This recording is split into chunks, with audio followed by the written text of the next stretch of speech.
You're listening to the AFTERBUZZ TV Network, now the largest new media platform on the web, and your #1 source for after-show entertainment. Very good, King Johnson. From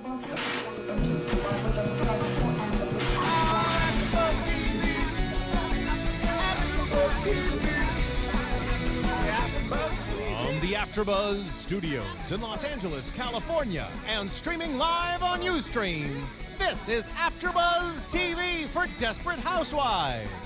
We'll break down tonight's episode and get you all the latest Desperate Housewives news and gossip.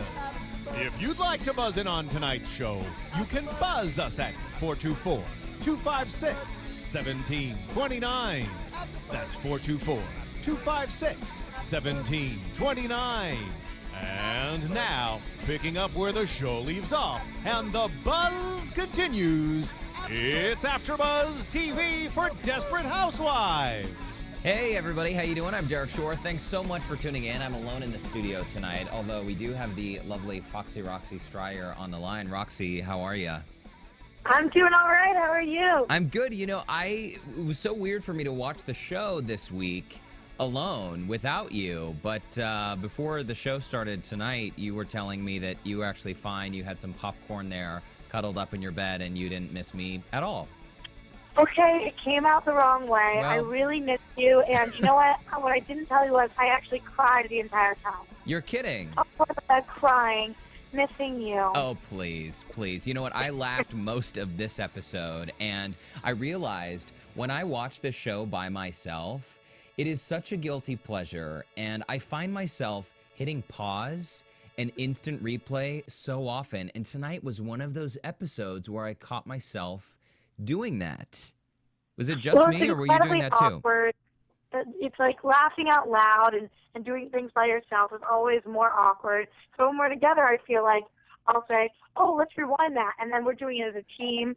But when I'm by myself, sitting in my room doing that, I think it's a little weird. You know what? I say go for it, because that is what tonight's episode I thought was really solid. There were those laugh out loud moments for me, and it was a great reminder of why I started watching the show in the first place. Absolutely. We had an actual bunch of quotes this episode that I thought were pretty funny. You wrote some down too? Because I have a whole list of quotes that I think are priceless. Yeah, I wrote some down too. And it was a big night for watching our girls, the girls that we love, these women that we love, be their true selves and not hiding behind any doors and whatever it is, it's very much so in character. Well, let's jump right into it, because when this episode starts, we see Lynette, who, as we know, Tom has been off in Paris with his girlfriend, Jane. I think they're probably back from Paris by now, either that or it's a very long vacation. But we're seeing Lynette back into the dating world. We saw this in the last episode a few weeks ago, the last time the show aired. And what I was surprised to see was the fact that this episode started with the same guy Lynette had that horrible date with. Remember him? I know. His name's Frank, and I do remember him. And my guilty confession is that I really like him. He's kind of a cutie, isn't he? I really like him. But, you know, I thought we would never see him again, because their first date they went on, they essentially got together and complained about their exes the whole time. And Lynette sort of embodied, or seemed to embody, all of the things that he was talking about, hating about his ex-wife. I know. And why is Desperate Housewives doing this to us? I mean, I thought we got rid of him, and I thought that he wasn't a good match for Lynette. But now he comes back, and I don't want him to be gone, and I do think he's a good match, and I'm feeling very conflicted, and I don't like this. I'm kind of flipping out here. You know, don't flip out. I think he seems to be a very nice guy, and as we got to know him more as the episode played out, we got confirmation that he is indeed a nice guy. I'm not so sure about that dark leather necklace he seems to wear a lot with the little metal pendant. It seems kind of like a choker. Not sure if that's the best. Oh, come on. He's a hairdresser. Let him have fashion. Well, exactly. But aren't hairdressers supposed to be a little more fashionable than that? Anyway, whatever. Lynette's happy. When the episode starts and they're at the restaurant and she says, hey, let's get out of here. Why don't we go to my place for dessert? I was thinking, the same thing that the guy was thinking, the same thing Frank was thinking, that they're going to go home and hook up. Hilarious. That is so funny because, of course, as the woman, I was thinking they were going to eat dessert. Oh, come on. Seriously? I swear to God, like, if I ever asked the guy back to my place for dessert, I mean dessert. Okay, well, warning, Roxy, when you tell a guy, hey, let's get out of here, that's the line like, hey, let's have some quiet time together, if you know what I'm saying. Why does it have to be like that? That if you go back to somebody's place, you need to have sex? Like, why can't you go back to someone's place for a drink, for dessert, for a conversation, whatever it is? Why is it that you're going to sleep together? It doesn't have to be that. And I, in fact, think that the second date is a little too quick, especially someone like Lynette. I was thinking, wow, Lynette is usually not like this, but she's saying, let's get out of here. I guess maybe it was the exact wording she used that implied that they were going to hook up. It wasn't like, hey, I just made these great cookies. Why don't you come over and meet my children? It was, hey, let's get out of here. That's all. And how funny was it when she pulled out the actual dessert and there are these fun pack pudding kids desserts? Yeah, I'm hoping that, Roxy, when you invite a guy over to your house for dessert, you have more than pudding fun packs. I mean, I don't think I would usually say dessert, but I would say, do you want to go grab a drink at my place? But now I wouldn't even say that. I'm nervous.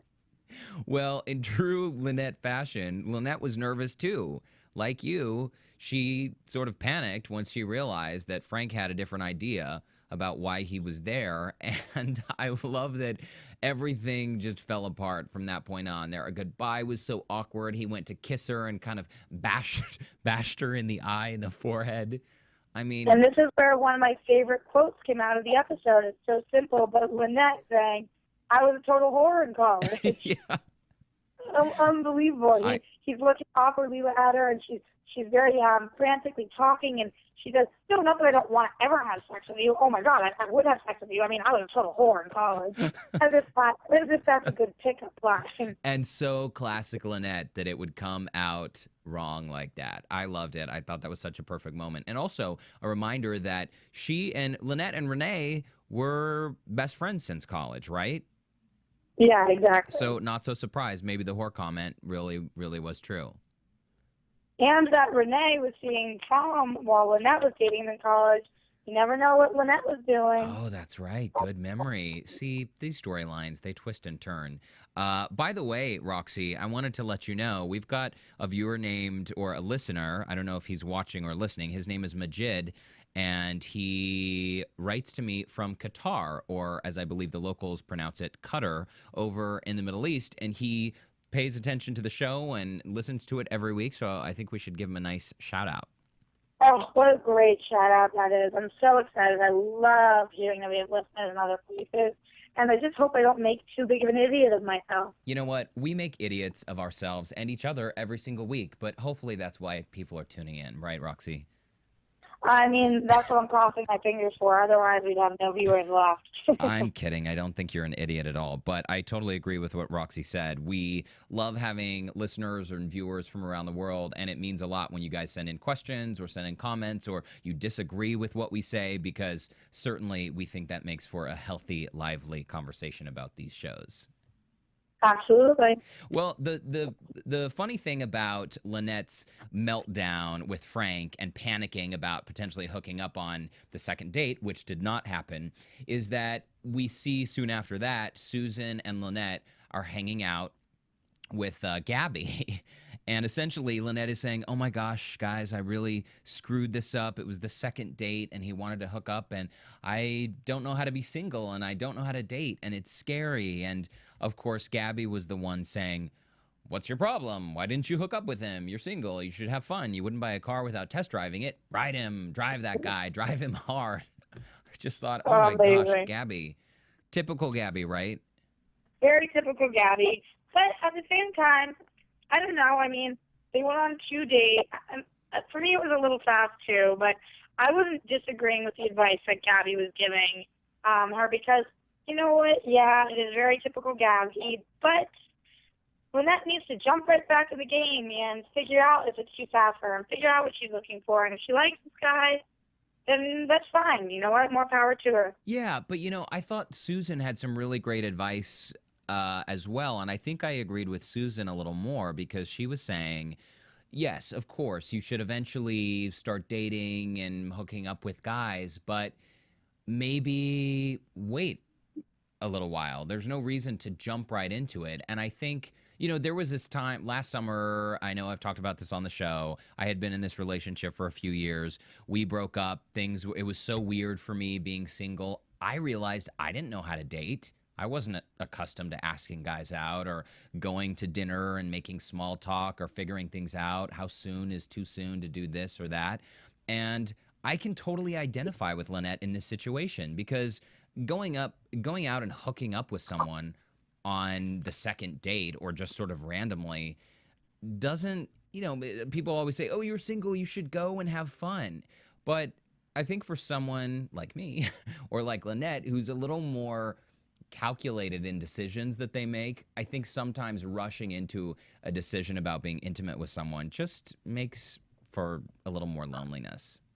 I agree with that. I do agree. And I thought what also was strange was we hadn't even really seen them kiss yet.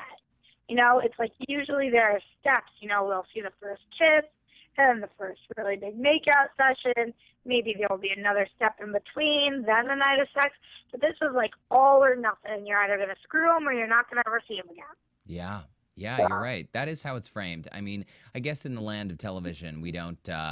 we only see little snippets of it, but as you and I have discussed, Roxy, many times, it seems like these storylines move lightning speed. And of course, fast forward to the episode ending, and we do see that this guy has come around after a third date. He comes around a fourth time. And it turns out that the third date, the sex just did not work out. Have you ever been in that situation, Roxy, where you felt like everything needed to be perfect and the towels needed to be clean and the room needed to be organized and all of the things that Lynette was panicking about?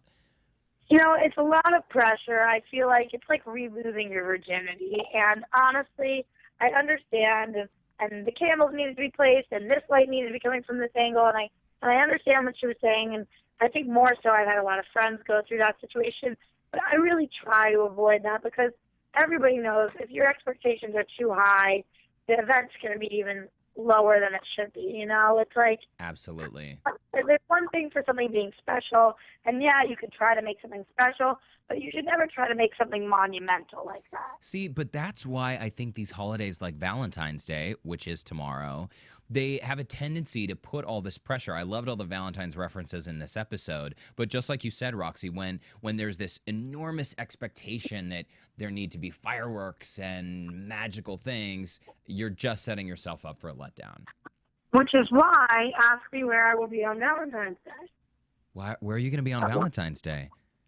At AFTERBUZZ. Seriously? Absolutely. Do you want me to come hang out with you at AFTERBUZZ on Valentine's Day? Oh, yes, I would love nothing more. I will be there all night. You know what? I don't even know what my Valentine's Day plans are. I have, for the first Valentine's Day that I can remember in years, I actually have a really great guy I'm dating. We're having a ton of fun, and we haven't really officially made plans. I think because we want to avoid this pressure, but I hope we do something fun tomorrow. I'm sending him flowers at work. I'm sure he's not listening to this now, so I'm not spoiling the surprise. Sending him flowers, but tomorrow night, I don't know, maybe we'll just catch a movie or something, low-key. That's what it should be like. It should be something that you guys enjoy doing together, and whatever that is, keep it G-rated for the show, but yeah. You baking chocolate chip cookies. Wait, so I hear actually, though, as a little AfterBuzz exclusive, that we might be meeting this fellow. He might be coming in because he might be hosting a show with us or listening or something. Is this Lynette's boyfriend, Bree? I mean, Lynette's boyfriend, Frank? No, your boyfriend. Oh, my boyfriend. Oh, yes. So, I hope you get to meet him. You'll definitely get to meet him at some point. He would be great as a guest on the show because he watches Housewives once in a while. And I've said, Matt, you should come in and do the show with us. Roxy is so much fun. And he absolutely will have none of it. But I bet we could twist his arm and get him in.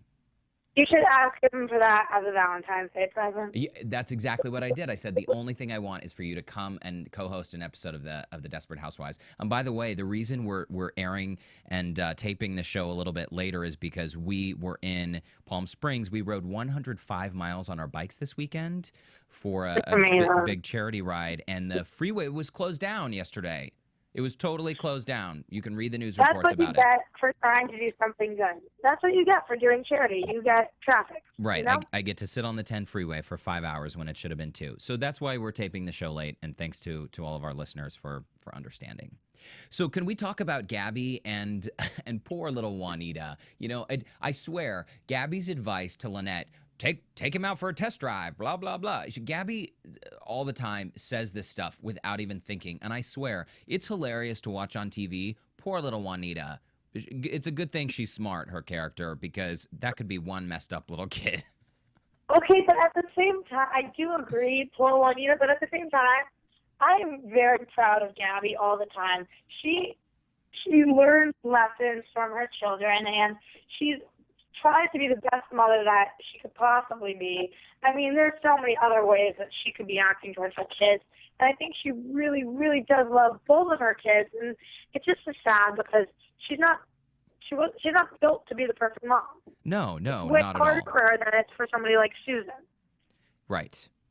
We actually see has trouble being mom this episode too. But I'm just saying, I don't know. I mean, yes, thank God Juanita's smart.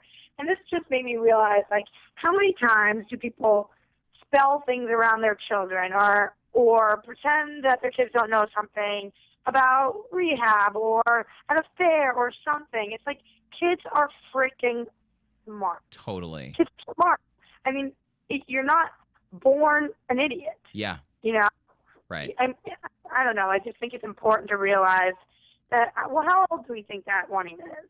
Well, let's see. Is Juanita 10 now or 9? Yeah, she's old enough to understand. She's old enough to know what it means to drink, to know that her dad's not in Europe. Like, she's not an idiot. To hear people talking about it in the classroom, whatever it is, however she found out, we don't know. But it's clear to me that she's smart, you know? Yeah, absolutely. And that's my thoughts exactly. When Gabby was trying to pull this prank on Juanita, I was thinking, you know, kids are smart. We got to give them more credit. But in the beginning, Juanita totally bought this whole thing. When Gabby jumped up off the couch and said, "Oh, the boy you like, Ryan, didn't give you a Valentine? Hold on." And she runs into the kitchen and writes out XOXO on a Valentine in chocolate. I'm thinking, Gabby, come on, Juanita is not stupid enough to buy this. And then the way she just casually threw it down on the floor there, I think you're right about Gabby. She always comes around and does the right thing in the end, but it's almost like in the moment she doesn't think fast enough, and so she does these things like lying to Juanita about the Valentine without thinking. That's exactly what it is. I mean, she's a good enough person to know what the right thing is, but she's not a quick enough person to know when to have the right thing come to her that exactly quickly. And she always comes around and tells the truth. I was really impressed that she leveled with Juanita by the end of this episode. And interesting, Roxy, that you would bring up Susan, because did you notice these parallel storylines between Gabby's interaction with her daughter Juanita and Susan's interaction with her daughter Julie, who of course is grown, much older, and both mothers blatantly lie in this episode, but from their perspective, it's in an effort to protect their daughters. Yeah, it was exactly that, and it was also, even though Julie and Juanita are completely different ages, it was also their moms thinking their kid was younger than they were, thinking their kid wasn't able to make a decision that they actually can at their age.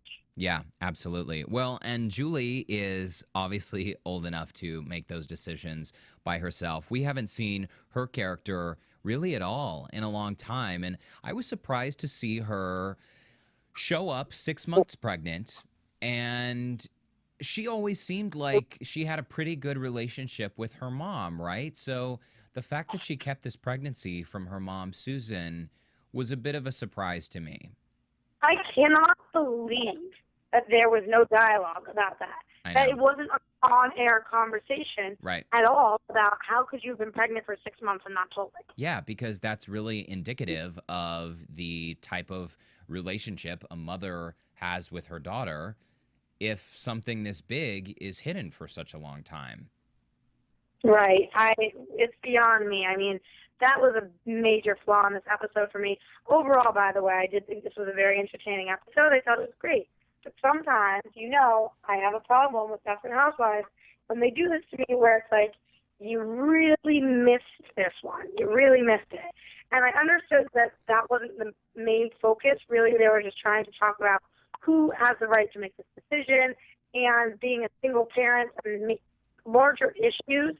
But I think it was so unrealistic that Susan wouldn't have even said for a single second, and you didn't call me, you didn't tell me, nothing. Yeah. Yeah, sort of like, hey, this is a big bummer. Well, she did say something about when Julie said, I'm 6 months pregnant, I'm giving the baby up for adoption, I'm back here in Fairview because tomorrow night I'm meeting with two parents who are going to be receiving the baby, and they want to meet you. And Susan said, oh, wow, now I get it. That's the reason why you're calling me, because you want me to be there when you need me. I think that was a moment where it became apparent that clearly their relationship was not so close, and Susan was aware of that too. Yeah, I do agree with that. I think that moment was okay, but it just didn't answer the questions that I had. I don't know. I think they could have done it way more clearly. Well, can we talk about some of my favorite moments from this episode, which included Susan's lines during this dinner with the adoptive parents? This was some of the funniest stuff I've heard on Desperate Housewives in a long time.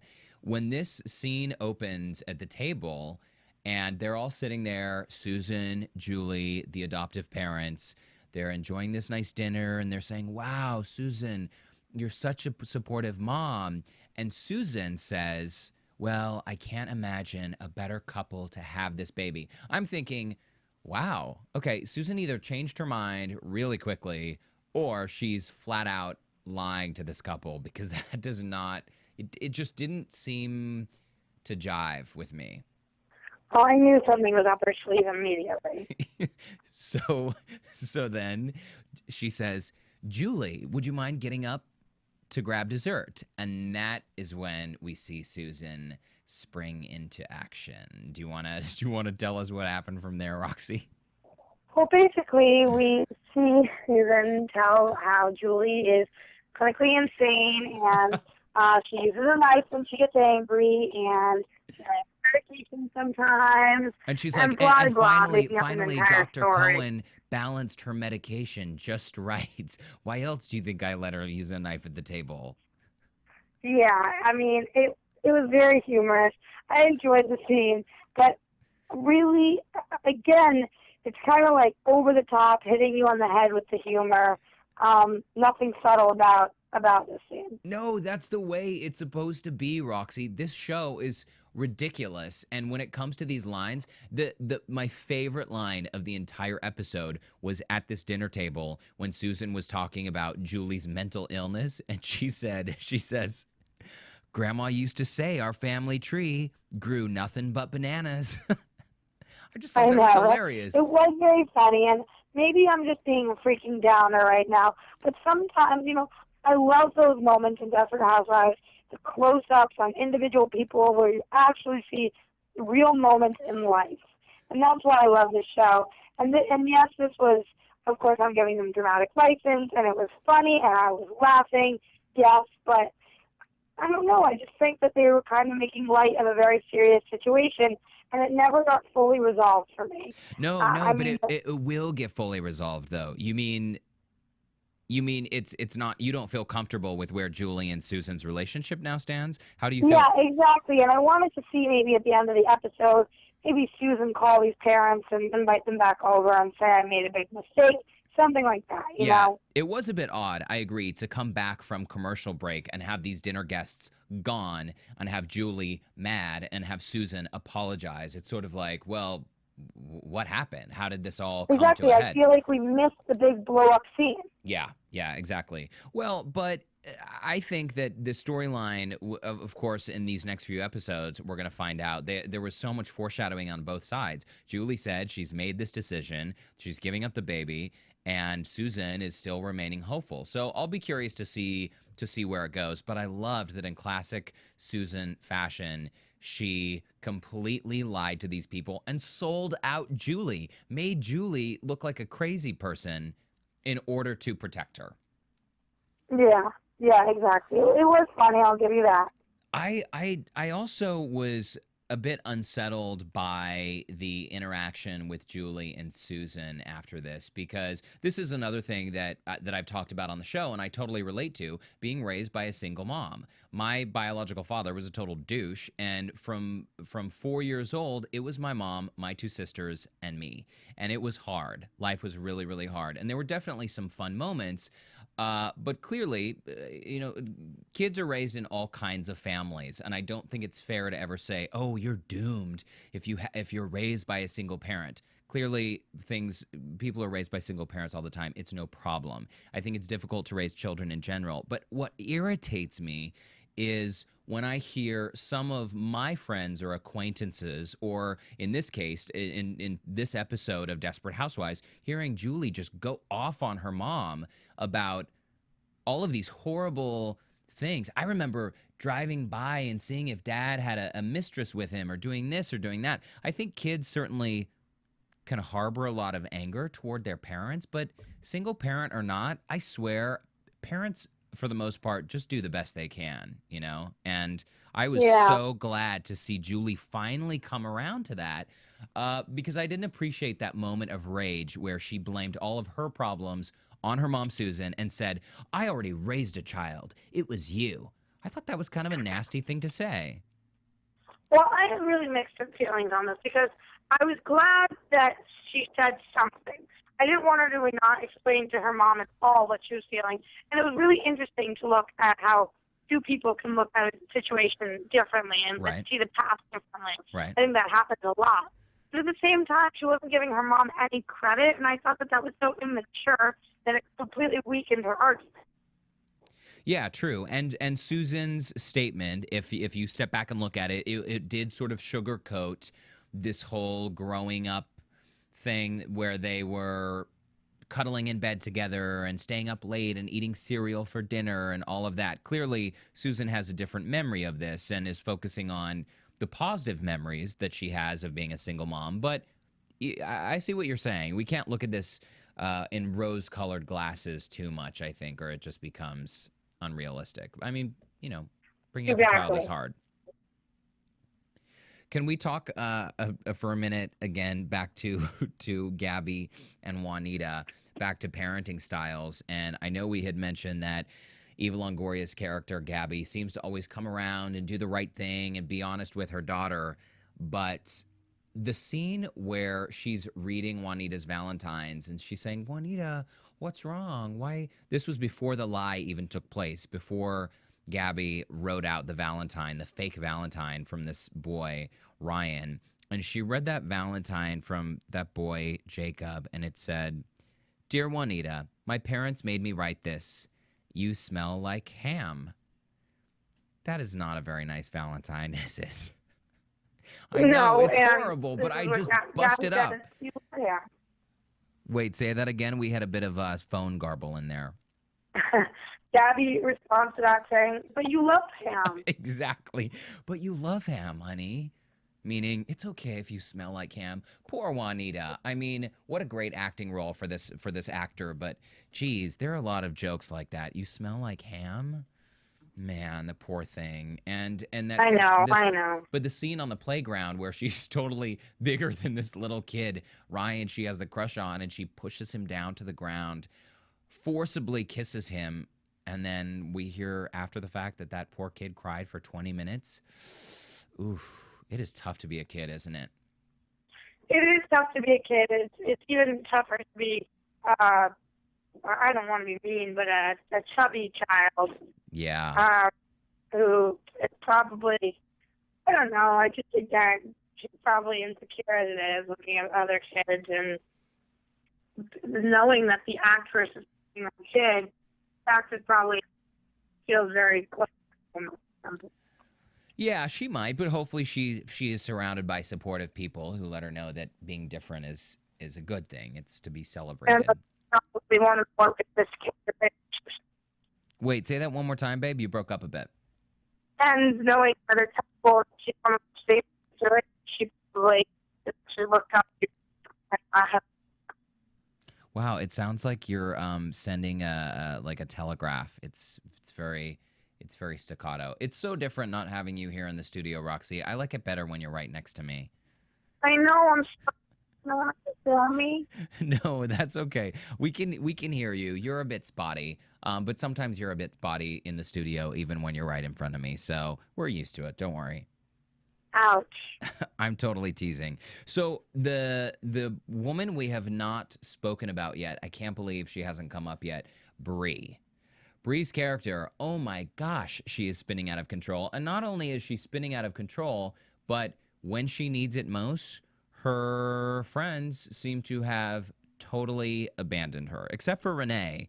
But Susan, Gabby, and Lynette seem to have deserted her. Okay, but I'm having a problem with this storyline. Okay, go for it.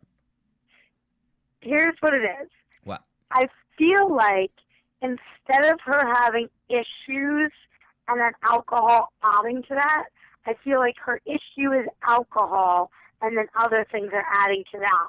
And I don't like that. I think it should always be that she is trying to heal a wound with this alcohol, not that alcoholism is the wound and now she's acting out. But you know what I mean? But wait a minute, though. Isn't her alcoholism, at least in this season, isn't it a direct result of the fact that she, not orchestrated, but she really sort of, if anyone orchestrated this burying of Gabby's stepfather in the woods, we could point that finger at Bree, right? And once all of that happened, isn't that when we started seeing Bree drink again? Not really, not in my opinion. We see Bree start drinking once she lied to her friends about the note, and then she starts drinking when they don't want to be her friends anymore. See, but I think that's the direct result of the trauma, the personal trauma that she's experienced from feeling like she committed this horrible crime. She covered up a murder, which was, even though it was self-defense, it was still a homicide, and then they buried this body in the woods. I mean, I take her alcoholism as a result of that, and also feeling like she was totally abandoned by her best girlfriends. Okay, I guess I'm not phrasing what I'm trying to say correctly. I guess what I'm trying to say is when they have this intervention, the girls are like, you're drinking again, and that's the main focus. When the focus should be, you're hurting, let's fix that, and then hopefully she'll stop drinking. But I think the fact that she's going home with all these random dudes is a symptom of that. So we're maybe not seeing, it's like a light bulb. You may not see the light, you may not see the filament or the bulb itself, but you can see the light shining on the wall. You can see the result of what that light is creating. Isn't that a great analogy? That was really good. I'm proud of you. That's a really good analogy. So in your case, I don't think you're staring directly at Bree's light bulb. You're looking at the light that's reflected on the wall, and that light reflecting on the wall is Bree picking up a bottle of wine and pouring herself a third and fourth glass. I guess that's true. I just feel like they are making the light bulb the bottle. I get you. I get what you're saying. I love that we can disagree and still be friends. Isn't it a good feeling, Roxy? Who said we were friends anymore? Gosh, this might be the end of our relationship. Thanks, Lynette. I mean, Roxy. You know, that's similar to the line that Lynette delivered at the beginning of this episode when they're all sitting on the porch and they see that unshaven dude coming out of Bree's front door, and Lynette essentially said, she's not our problem anymore. Wow, Lynette, that was not a nice thing to say. Yeah, not at all. But it's this. I'm glad that by the end of this episode, things with the women started to get smoothed over, and we'll get to that in a minute. But in the meantime, let's talk a little bit about some of the characters that Bree has been bringing home. Clearly, her life is spiraling out of control because Bree, who is always very straight-laced, she's very methodical, she's very meticulous, not only in her actions, but in her own appearance. We never would have seen Bree dating guys like the ones she's dating in this episode. And it's freaky. She doesn't seem like the type of woman who would be going to a bar to pick up random dudes in the middle of the night. It's true. It's very true. And as we've touched upon before, these women are forever growing and changing. Yeah, it makes me sad though, because she's clearly aware of the fact that in the scene where she's sitting at the bar and she strikes up conversation with the guy and she says, "Hey, can I buy you a drink? What's your poison?" I really shouldn't try to do impressions because clearly she doesn't sound anything like that. She says, "What's your poison? Can I buy you a drink? What's your name? What do you do?" And he says, "It's Jerry, and I do the same thing I did 2 nights ago." And that's her aha moment of, oh my gosh, I took this guy home 2 nights ago and I didn't even realize it. Yeah, I mean, it's very true. And just on the side note of impressions, anytime I try to do Bree, I put on a British accent. So I totally feel you on that. Yeah, my friends and family always make fun of me when I try to do impressions because they sound when I do an impression of my mom, she has a Minnesotan accent. And I don't think she's ever even been to Minnesota. She lives in Utah, so I don't know how that happened. Oh, so anyway, this clearly her character is crying out for help, and she certainly can't talk to her friends about it because they don't have friends, and it's not or because she doesn't have friends. The friends they've given up on her, and it's not until we see Renee pay a visit to Lynette. Lynette, on her 3rd date, as we discussed, finally has sex with this guy, Frank, but in the middle, she bursts into tears. She bursts out crying. And then she calls Renee to console her, and Renee comes over and they talk. And it's not until that point we discover Renee took Bree out drinking. Renee is partially responsible for the fact that Bree is out at these bars meeting these guys because Renee is the one who initially took Bree into those scenarios, into those situations she never would have otherwise found herself in. Right, and I thought that was a very clever way for the writers to have the girl figure that out. I was glad that it was subtle and very realistic, Renee being Renee and them picking up on that, as opposed to seeing Bree one day with like a martini on her front porch. Exactly, right. Or stumbling down the street in the middle of the night in her robe with right. a bottle of Chardonnay that's, dumping all over the place. Yeah, I thought so too. That was a very clever way to weave that in. And it wasn't, we keep seeing this mysterious set of hands on the steering wheel of the car. Who do you think that is? Because this episode answered a few things, but it didn't quite answer that for me. But do you have any theories on who that might be? Well, I do think it's Orson. You think it was Orson? I mean, this is a very ignorant question, but can Orson drive? Wait, go for that again. What was that? Can Orson drive? Oh, can Orson drive? There, right? Oh, well, I'm assuming he can. Yeah, even if he doesn't have use of his legs, there are, people who are paraplegic. Right. So I'm assuming he can drive. Sorry, I'm so ignorant. No, that's not. Yeah, I think it was him. Okay, so as a recap to the listeners out there, we've been seeing this mysterious set of hands and a steering wheel in past episodes, and as Bree is coming and going from these bars, it is clear that she is being watched by someone as she's going home with people. Through all the letters she's gotten in her mailbox. Yeah, we still don't have an answer about who might be sending those notes to her, even though the handwriting, as we learned many episodes ago, the handwriting is apparently the same handwriting as in the note to Mary Alice, right? I know what you did. It makes me sick. I'm going to tell. Right. Interesting. Well, we'll probably have to wait a few more episodes to figure out what that is. But in the meantime, we see this surprise appearance by Orson, and that was such a creepy bar scene when that guy approached Bree near the end and he said, "I've got a thing for redheads. Do you want to see it?" Ugh, so nasty. So gross. I'm sure I audibly groaned. That's actually a good pickup line that I think could be cute and fun if used appropriately, but he was creepy.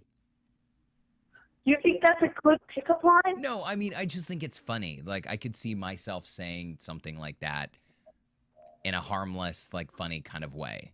Not in Oh my gosh. Roxy, he said it in a creepy rapist kind of way, and clearly he intended to rape her because he physically attacked her in the parking lot. Right, he tried to throw her in his car. Right, whereas if I said it and I was wearing this cute plaid shirt and I walked up to you at a bar, well, I wouldn't say that to you at a bar because we're friends. And you're right, that's gross. Never mind. This was a moment of serious distress for me as a viewer because I was thinking, oh no, not only has Bree hit rock bottom, but if she gets raped in this episode, that is horrible. I mean, that's rock bottom for real. Were you thinking it was possible? Do I think it's possible that could have happened? I mean, were you thinking of watching this episode, were you like, uh-oh? Because the whole time I was thinking, no, the person's car is safe. Oh, no, I was thinking, it didn't even occur to me. I was so wrapped up in the moment that, no, I thought that this guy was, after physically attacking her, I thought he was going to force her into the car and something bad was going to happen. I did not expect to look up and see Orson sitting there in his leather gloves, in his wheelchair, just out of the blue. And Orson with his taser comes in and saves the day. Yeah, I was not expecting it to be Orson, but I thought somebody was going to save the day. Oh, see, you always have better foresight than I do because I did not see that coming at all. I mean, That's not true at all. Sometimes I think of things and it's not well. That's true. Sometimes you are way off. Well, why don't we take a little commercial break, and when we come back, we can talk about just some of our predictions because it seems like some of these storylines have some obvious next steps that they might be taking. Obviously, it's Desperate Housewives, so who really knows? I think they purposely try to trick us sometimes, but we're just about out of time, so let's take a quick commercial break. We'll be back, and then we'll wrap it up. AfterBuzz TV. Hi, I was once like you, a lazy, angry loner whose only joy was watching TV and surfing the net. And, like you, after I'd see one of my favorite TV shows, I'd be so excited and have so many questions that I'd actually have to talk to my douchebag coworkers about it at the water cooler. Then I discovered AfterBuzzTV.com. AfterBuzz TV produces after-show webcasts and podcasts for TV series of all kinds, like post-game wrap-up shows for all your favorite TV shows.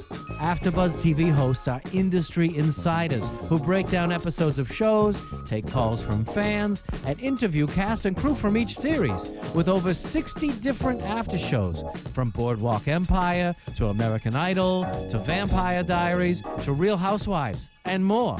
Now, after a night of TV, I can ignore my stupid coworkers, who I hate, and go straight to my desk and watch or listen to all my favorite AfterBuzz TV after shows, and have all the TV fan interaction I need.